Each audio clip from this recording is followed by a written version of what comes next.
আমার প্রিয় দেশবাসী, নমস্কার। আমাদের জীবনে কিছু তারিখ এমন থাকে যা মনে রাখার জন্য ক্যালেন্ডার দেখার প্রয়োজন পড়ে না। আজ ২৬ জুলাই, এমনই একটি তারিখ। আজ কার্গিল বিজয় দিবস। এই দিন আমাদের গর্বে ভরিয়ে দেয়। এই দিন আমাদের বীর যোদ্ধাদের অবিস্মরণীয় সাহসের কথা স্মরণ করায়। কার্গিলের উঁচু উঁচু শিখর, কঠিন আবহাওয়া, শত্রুর চ্যালেঞ্জ, এমন প্রতিটি পরিস্থিতি ছিল আমাদের সৈনিকদের সামনে। কিন্তু তাদের অদম্য সাহস প্রতিটি চ্যালেঞ্জের চেয়ে বড় ছিল। তারা ভারতমাতার রক্ষার জন্য নিজেদের সব কিছু উৎসর্গ করেছেন। আজ কার্গিল বিজয় দিবসে আমি সমস্ত বীর শহীদ এবং বীর সৈনিকদের সশ্রদ্ধ প্রণাম জানাই। বন্ধুরা, আজকের ভারত তার বীরদের শুধু মনে রাখে না, বরং নতুন প্রজন্মের কাছে তাদের কাহিনী পৌঁছে দেয়। এই অনুভূতি থেকেই এই বছর একটি বিশেষ শৌর্য বিজয় যাত্রা বের করা হয়েছে। ১৪ জুলাই দিল্লির ন্যাশনাল ওয়ার মেমোরিয়াল থেকে শুরু হওয়া এই মোটরসাইকেল যাত্রা দ্রাসের কার্গিল ওয়ার মেমোরিয়াল পর্যন্ত পৌঁছবে। এর বার্তা হল one ride, one nation, one salute. এই যাত্রা আমাদের মনে করিয়ে দেয় যে দেশের জন্য দেওয়া বলিদান কখনো ভোলা যায় না। বন্ধুরা, আজ ভারত তার সৈনিকদের সাহসের পাশাপাশি তার প্রযুক্তিগত সক্ষমতাকেও নিরন্তর শক্তিশালী করে তুলছে। কয়েকদিন আগে ভারতীয় নৌবাহিনীতে আইএনএস মহেন্দ্রগিরি অন্তর্ভুক্ত করা হয়েছে। এই আধুনিক যুদ্ধজাহাজ ভারতেই ডিজাইন করা হয়েছে, ভারতেই তৈরি হয়েছে। এতে ৭৫% বেশি স্বদেশি উপকরণ ব্যবহার করা হয়েছে। এটি আত্মনির্ভর ভারতের ক্রমবর্ধমান শক্তির প্রতীক। এই মাসেই DRDO Pinaka long range guided রকেটেরও সফল পরীক্ষা করেছে। এই সাফল্যের পিছনে আমাদের বৈজ্ঞানিক ও ইঞ্জিনিয়ারদের সম্মিলিত পরিশ্রম রয়েছে। ২-৩ দিন আগেই ডিআরডিও কুশা ক্ষেপণাস্ত্রেরও সফল পরীক্ষা করেছে। বন্ধুরা, আজ প্রতিরক্ষা উৎপাদন হোক, প্রতিরক্ষা রপ্তানি হোক বা মিত্র দেশগুলোর সঙ্গে রাজনৈতিক সহযোগিতা, ভারত নিরন্তর নতুন উচ্চতার দিকে এগোচ্ছে। এই মাসের শুরুতে আমি ইন্দোনেশিয়ায় গিয়েছিলাম, যেখানে ব্রাহ্মস এবং অস্ত্র মিসাইলের জন্য একটি বড় চুক্তি স্বাক্ষরিত হয়েছে। ভারতের প্রতিরক্ষা সরঞ্জাম ও প্রযুক্তির উপর বিশ্বের আস্থা বাড়ছে। আসুন, এই কার্গিল বিজয় দিবসে আমরা আমাদের অমর শহীদদের প্রতি শ্রদ্ধা জানাই এবং একটি সুরক্ষিত, সক্ষম ও আত্মনির্ভর ভারত গঠনের জন্য আমাদের সংকল্প আরও দৃঢ় করি। আমার প্রিয় দেশবাসী, মন কি বাতের গত পর্বে আমি আপনাদের ক্যাচ দ্য রেইন অভিযানের বিষয়ে বলেছিলাম। আমি অনুরোধ করেছিলাম বৃষ্টির প্রতিটি ফোঁটা সংরক্ষণের এই অভিযানকে জন আন্দোলনে পরিণত করুন। ক্যাচ দ্য রেইন অভিযানের বার্তা অত্যন্ত সহজ। যেখানে বৃষ্টি হবে, যখন বৃষ্টি হবে, জলকে সেখানেই সংরক্ষণ করুন। সেজন্য ৪ জুলাই থেকে দেশ জুড়ে এক বিশেষ অভিযান চালানো হচ্ছে। এর মাধ্যমে বৃষ্টির জল সঞ্চয়, গ্রাউন্ড ওয়াটার রিচার্জ, পুরাতন জলধারার পুনরুজ্জীবন এবং বৃক্ষরোপণকে নতুন গতি দেওয়া হচ্ছে। আমি খুবই আনন্দিত যে গ্রাম হোক বা শহর, পঞ্চায়েত হোক কিংবা সামাজিক সংস্থা, প্রতিটি জায়গাতেই মানুষ বেশি বেশি করে অংশগ্রহণ করেছেন। বহু পুরনো পুকুর থেকে ময়লা পরিষ্কার করা হচ্ছে। অনেক কূপ ও জলাশয়কে নতুন জীবন দান করা হচ্ছে। বন্ধ হয়ে পড়ে থাকা বোরওয়েলের মাধ্যমে এখন গ্রাউন্ড ওয়াটার রিচার্জ করা হচ্ছে। বন্ধুরা, মধ্যপ্রদেশের সিধি জেলায় প্রায় ১৫০০ পুকুর খনন করা হয়েছে। নরসিংহপুরে অমৃত সরোবরের সৌন্দর্যায়ন করা হয়েছে। মহারাষ্ট্রের নাসিকে বৃহৎ মাত্রায় জল সংরক্ষণের শক্তি গড়ে উঠেছে।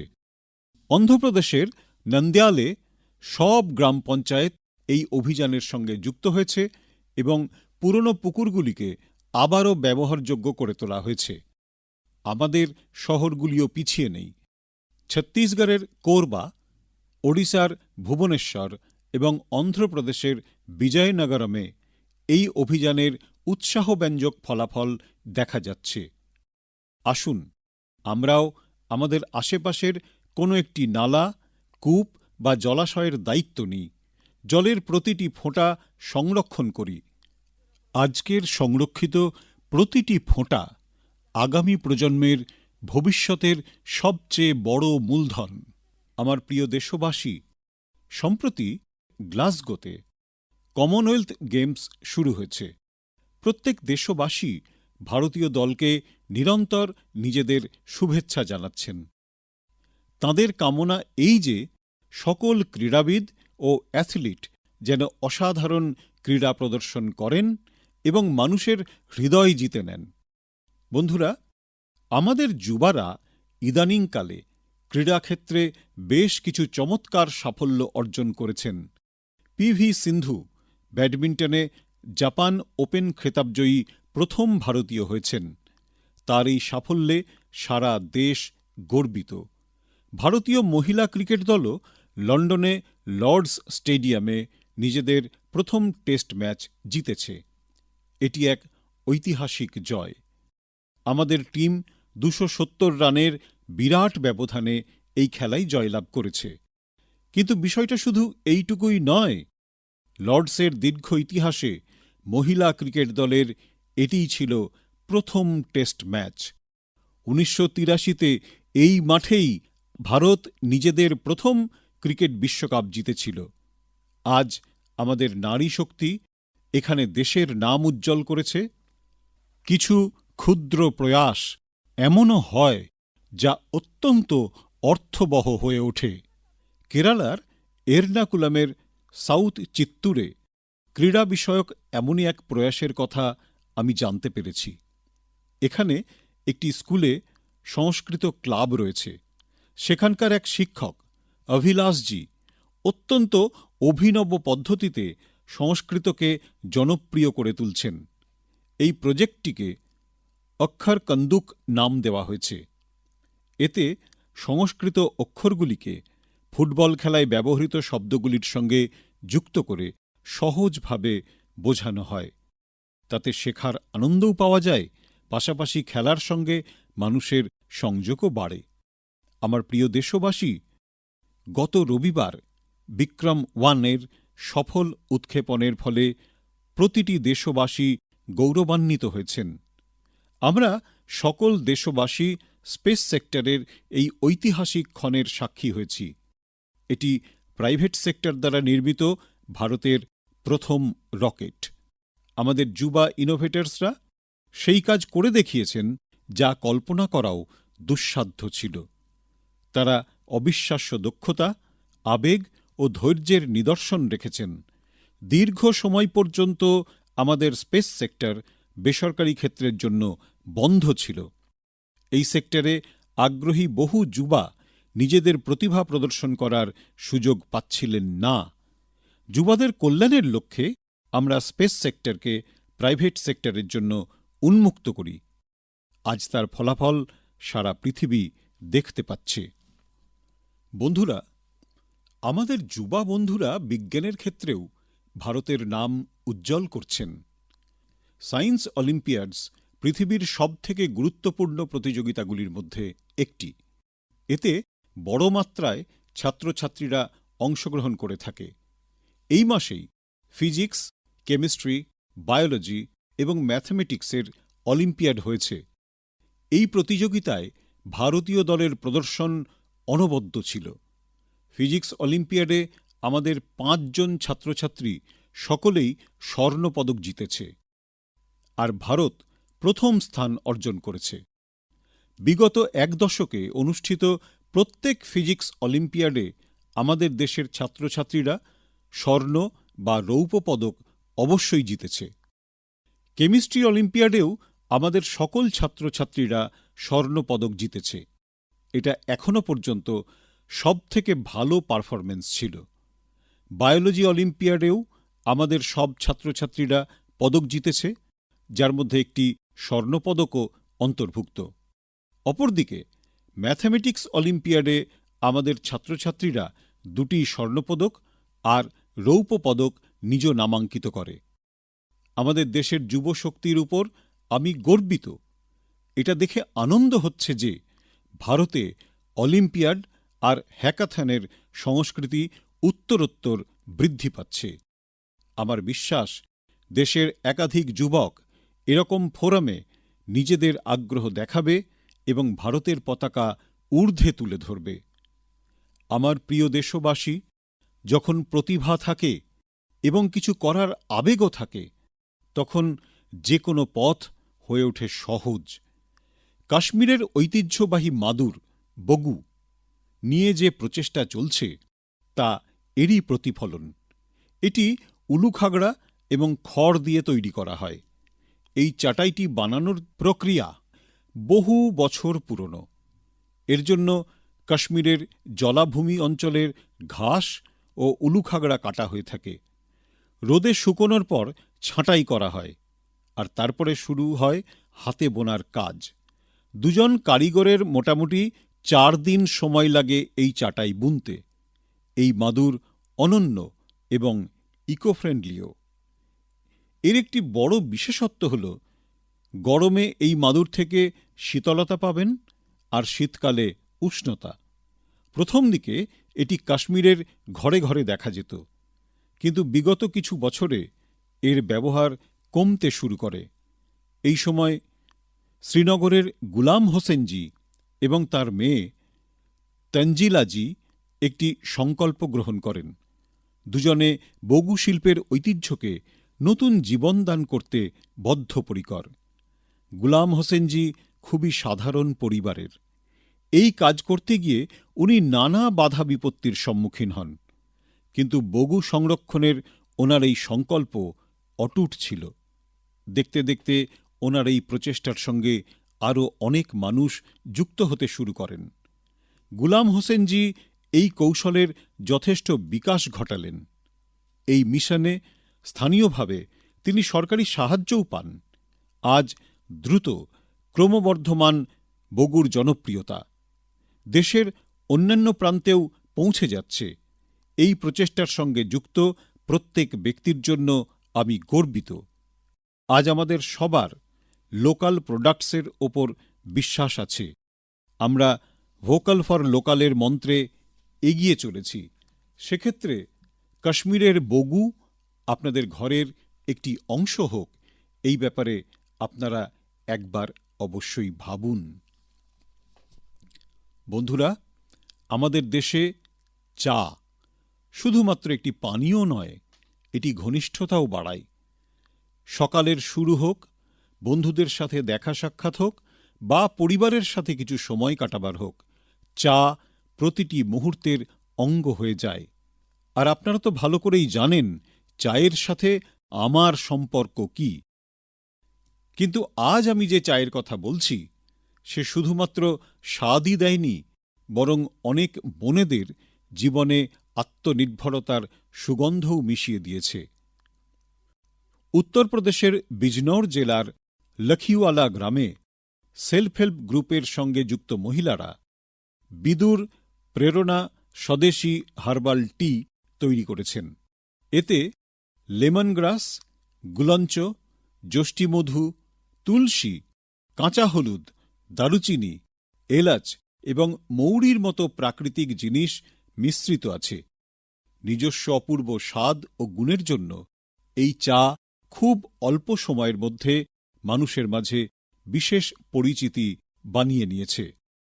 প্রয়াগরাজের মহাকুম্ভ এবং দিল্লির ইন্টারন্যাশনাল ফুড ফেস্টিভ্যালে এই হার্বাল চা খুব প্রশংসিত হয়েছে। বিদেশ থেকে আগত অতিথিরাও এর প্রতি বিশেষ আগ্রহ দেখিয়েছেন। বন্ধুরা, সবচেয়ে প্রেরণামূলক হল এর শুরু হওয়াটা। এই সম্পূর্ণ প্রচেষ্টা শুধুমাত্র 1 লক্ষ টাকা দিয়ে শুরু হয়েছিল। আজ এই ব্র্যান্ড দেশের বড় বড় সংস্থাগুলির কাছে পৌঁছে গেছে। এই প্রচেষ্টা আমাদের বলে যে যখন স্থানীয় জ্ঞান, প্রকৃতি এবং মহিলাদের আত্মবিশ্বাস একসাথে হয়, তখন এক ছোট প্রচেষ্টাও বড় পরিবর্তনের সূচনা হয়ে যায়। আমার প্রিয় দেশবাসী, আজ দেশ জুড়ে এক পেড় মা কে নাম, একটি গাছ মায়ের নামে অভিযানের মাধ্যমে লোকেরা প্রকৃতির প্রতি নিজ দায়িত্ব পালন করছেন। যখন সমাজ এই ভাবনার সাথে যুক্ত হয়, তখন অতি সুন্দর এবং প্রেরণাদায়ক উদাহরণও সৃষ্টি হয়। বন্ধুরা, আহমেদাবাদে জন অংশীদারিত্বের অদ্ভুত শক্তি দেখা গিয়েছে। ভাড়ু এলাকায় 1 ঘণ্টার মধ্যে 3.5 লক্ষেরও বেশি গাছ রোপণ করা হয়েছে। এতে 25,000-এরও বেশি মানুষ সম্মিলিত ছিলেন। স্কুলের শিশুরা, এনসিসি ক্যাডেটস, স্বয়ংসেবক এবং সাধারণ নাগরিক প্রত্যেকে এই অভিযানে অংশ নেন।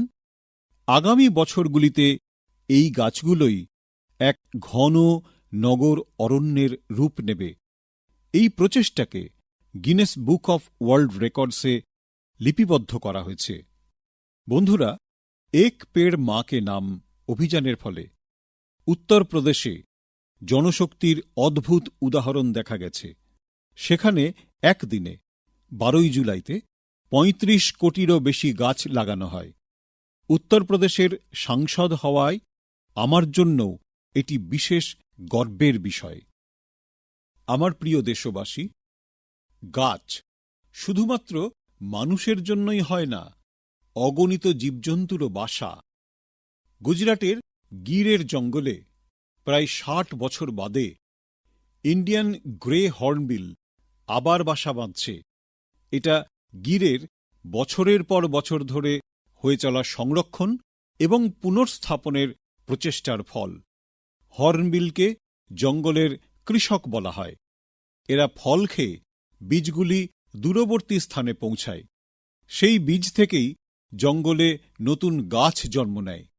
এইভাবে একটি পাখি জঙ্গলকে বারবার সবুজ রাখতে সাহায্য করে।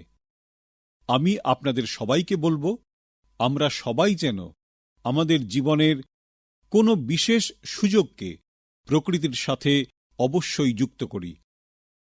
একটি গাছ মায়ের নামে লাগাই। আজকে লাগানো একটি ছোট্ট চারা আগামী প্রজন্মের জন্য সবুজ প্রকৃতি, স্বচ্ছ হাওয়া ও সুন্দর ভবিষ্যতের উত্তরাধিকার হতে পারে। আমার প্রিয় দেশবাসী, আমরা সবাই জানি আজ প্লাস্টিক দূষণ সমগ্র পৃথিবীর পরিবেশের জন্য এক বড় চ্যালেঞ্জ হয়ে গেছে। সিঙ্গেল ইউজ প্লাস্টিকের আবর্জনা অনেক বছর ধরে প্রকৃতির ক্ষতি করতে থাকে। এই জন্য প্লাস্টিকের ঠিকমতো ব্যবস্থাপনা খুব জরুরি। বন্ধুরা, বিহারের সীতামাড়ি থেকে ওয়েস্ট টু ওয়েলথ এর দারুণ উদাহরণ সামনে এসেছে। এখানে আবর্জনা রিসাইকেল করে তার থেকে চমৎকার বসার বেঞ্চ তৈরি করা হচ্ছে। একটা বেঞ্চ তৈরি হতে প্রায় 40 কিলো সিঙ্গেল ইউজ প্লাস্টিক ব্যবহার হয়। এটি মজবুত, টেকসই এবং আরামদায়ক হওয়ার সাথে সাথে ইকো ফ্রেন্ডলিও হয়। এগুলি সরকারি স্কুল, পার্ক এবং সার্বজনিক স্থানে লাগানো হয়। এর মাধ্যমে লোকেদের মধ্যে পরিবেশ সংরক্ষণের প্রতি সচেতনতাও বৃদ্ধি পাচ্ছে। এই প্রচেষ্টায় স্থানীয়দের সাথে সাথে জেলা প্রশাসনেরও গুরুত্বপূর্ণ ভূমিকা আছে। এর ফলে স্থানীয়ভাবে রোজগারের সুযোগও তৈরি হচ্ছে। সীতামাড়ির এই প্রচেষ্টা আমাদের বলে, রিডিউস, রিইউজ ও রিসাইকেল আজ কেবল একটি স্লোগান নয়, বরং আমাদের জীবনের এক অঙ্গ হতে চলেছে। বন্ধুরা, আমাদের মনে থাকবে, গতবার মন কি বাতে আমি গণেশ উৎসবের কথা বলেছিলাম। আমি অনুরোধ করেছিলাম যে আমাদের দেশের মাটি দিয়ে তৈরি গণেশ প্রতিমারই পুজো করা উচিত। প্লাস্টার অব প্যারিস দিয়ে তৈরি যে গণেশ প্রতিমা বা বিদেশ থেকে যেসব গণেশ প্রতিমা আনা হয়, তার বদলে আমাদের দেশের মাটি দিয়ে তৈরি গণেশজিকেই ঘরে প্রতিষ্ঠা করা উচিত। এই বিষয়ে অনেকেই আমাকে বার্তা পাঠিয়েছেন এবং মতামত জানিয়েছেন। লোকেরা জানিয়েছেন তাঁরা আমার অনুরোধ মেনে নিয়েছেন তাঁরা স্থানীয় মাটি দিয়ে তৈরি গণেশ প্রতিমা প্রতিষ্ঠা করার সিদ্ধান্ত নিয়েছেন। তাঁরা লিখেছেন, মন কি বাতে আগেই এই আলোচনা হওয়ায় তাঁদের ঠিক সময় ঠিক পদক্ষেপ নিতে সুবিধে হয়েছে। আমি আবারও একবার অনুরোধ রাখছি, এইবার গণেশ পুজোয় দেশের মাটি দিয়ে তৈরি গণেশজিকে নিজেদের ঘরে প্রতিষ্ঠা করুন, পুজো করুন। আপনার এই প্রচেষ্টাও এক প্রকার প্রকৃতি পূজাই হবে। আমার প্রিয় দেশবাসী, এবার আমি আপনাদের এমন এক ব্যক্তির সম্বন্ধে বলবো, যার সম্পর্কে শুনে আপনাদের খুব গর্ববোধ হবে। এমন একজন ব্যক্তি যিনি সায়েন্স ও ইনোভেশন এর ক্ষেত্রে দারুণ কাজ করেছেন। বিশ্বে যার পরিচিতি তৈরি হচ্ছে, কিন্তু তারপরেও তিনি নিজের শিকড়ের সাথে গভীরভাবে যুক্ত। সুযোগ পেলেই তিনি নিজের মাটিকে সম্মান করতে ভোলেন না। সেই ব্যক্তি হলেন মণিপুরের ড রোনাল্ডো লেইসরামজি। ওর নাম রোনাল্ডো, কিন্তু কাজের ক্ষেত্রে উনি একজন অ্যাস্ট্রোফিজিসিস্ট। উনি জাপানে কাজ করেন আর ইয়াং গ্যালাক্সির এক বিশাল সমষ্টি খোঁজ করছেন, যে দল, উনি তাঁরও একজন। আপনারা জানতে চাইবেন যে উনি আসলে কি করছেন। আসলে উনি এই পুরো সমষ্টির নাম মণিপুরের এক সুন্দর লেক এর নামের সঙ্গে জুড়ে দিয়ে নাম রেখেছেন লোকটাক প্রোটো ক্লাস্টার। লোকটাক মিষ্টি জলের এক বিশাল বড় ঝিল। লোকটাক লেকে ভাসমান জলজ উদ্ভিদ মিলে এক অনন্য ল্যান্ডস্কেপ তৈরি হয়। দেখলে মনে হয় বিশাল সমুদ্রের মধ্যে ছোট ছোট দ্বীপ ভেসে বেড়াচ্ছে। একই রকমভাবে ইউনিভার্সে এই ইয়াং গ্যালাক্সি এক বিশাল কাঠামো নির্মাণ করছে। আজ মণিপুরের লোকটাক কেবল দেশের মানচিত্রেই নয়, বরং এই বিশাল মহাকাশে তার নিজের সৌন্দর্যের বিচ্ছুরণ ঘটাচ্ছে। এই প্রাপ্তি সমস্ত ভারতবাসীর গৌরব বাড়াচ্ছে। এর থেকে আমাদের যুব বন্ধুরা শিখতে পারেন যে নিজের ঐতিহ্যের সঙ্গে যুক্ত থেকেও নতুন উচ্চতা ছুঁতে পারা যায়। এ এমনই এক শিকড়ের অস্তিত্ব যা নক্ষত্রের দুনিয়াকে ঝলমলে করে তুলতে পারে। আমার প্রিয় দেশবাসী, কিছুদিন বাদেই ৭ই আগস্ট আমাদের দেশ ন্যাশনাল হ্যান্ডলুম ডে পালন করবে। এই সুযোগে আমরা আমাদের বয়নশিল্পী ভাই বোনদের কৌশল ও সৃজনশীলতার উৎসব পালন করব। আমাদের এই বন্ধুরা চলে আসা পরম্পরাকে আরও এগিয়ে নিয়ে যাচ্ছেন। বন্ধুরা, হাতে বোনা এই সব পোশাক কোনো না কোনো ক্ষেত্রে সমাজ ও তার সঙ্গে যুক্ত অসংখ্য মানুষের কাহিনী সামনে নিয়ে আসে। এরা সেই মানুষ যাঁরা গর্বের সঙ্গে ভারতের সাংস্কৃতিক পরম্পরাকে সযত্নে লালন করার কাজে যুক্ত রয়েছেন। আজকের দিনে আমার অনুরোধ যে আমরা হস্তশিল্পকে উৎসাহ দিয়ে আমাদের বয়নশিল্পী বন্ধুদের সম্মান জানাব। আসুন আমরা ভোকাল ফর লোকাল এই ভাবনাকে আরও শক্তিশালী করি। বন্ধুরা, আজ দেশে হ্যান্ডলুমকে যেভাবে উৎসাহ দেওয়া হচ্ছে, তাতে বড় অংশের মানুষের জীবন আরও উন্নত হচ্ছে। পোচমপল্লী থেকে পাটনা আর কুথমপল্লী থেকে কচ্ছ পর্যন্ত এর বহু উদাহরণ দেখতে পাওয়া যায়। আজ এমন বহু মানুষ ও গোষ্ঠী আছেন যারা আমাদের হ্যান্ডলুমের এই গৌরবময় ঐতিহ্যকে নতুন উৎসাহ ও পরিচিতি দান করছেন। কেউ পোচমপল্লী ইক্কাতের সুন্দর পরম্পরাকে এগিয়ে নিয়ে যাচ্ছেন, আবার কেউ মহিলা বয়নশিল্পীদের যুক্ত করে উল প্রোডাক্টস বানাচ্ছেন। কিছু মানুষ কেরালামের ঐতিহ্যবাহী কসাউ কলাকে সংরক্ষণ করছেন। এর ফলে আমাদের মা বোনদের আয়ও হচ্ছে। বন্ধুরা, আরেকটি বিষয় যা আমি বিশেষভাবে উল্লেখ করতে চাই তা হল খাদি। আমরা সবাই জানি যে খাদি মহাত্মা গান্ধীর খুব প্রিয় ছিল। গত কয়েক বছরে খাদি খুব জনপ্রিয় হয়ে উঠেছে। গত 12 বছরে এর বিক্রি 6 গুণ বেড়ে গেছে। বিক্রির এই অঙ্ক এখন 8,000 কোটি টাকার কাছাকাছি পৌঁছে গেছে। আপনাদের সকলের কাছে আমার অনুরোধ, আগামী উৎসবে খাদির কোনো না কোনো দ্রব্য, হ্যান্ডলুমের কোনো না কোনো দ্রব্য, হ্যান্ডিক্রাফটের কোনো না কোনো দ্রব্য অবশ্যই কিনুন।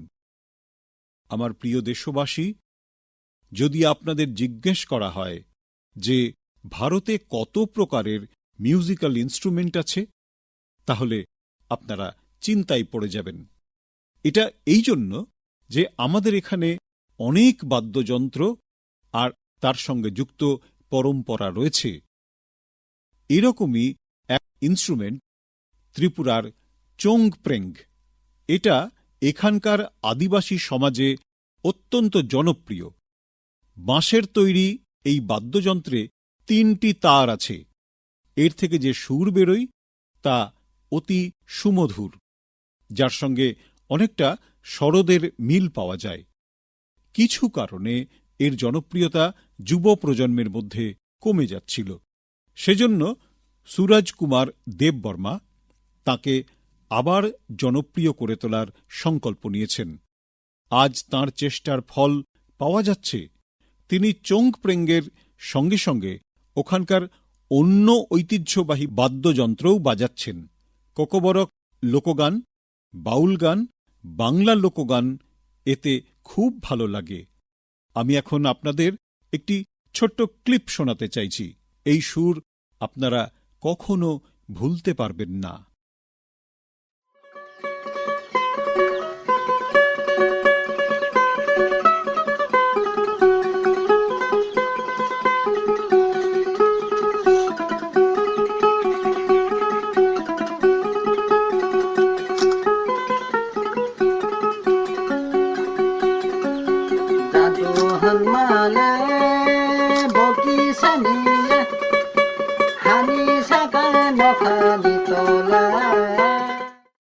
বন্ধুরা, আমার বিশ্বাস এই সুর শুনে আপনাদের খুব ভালো লেগেছে।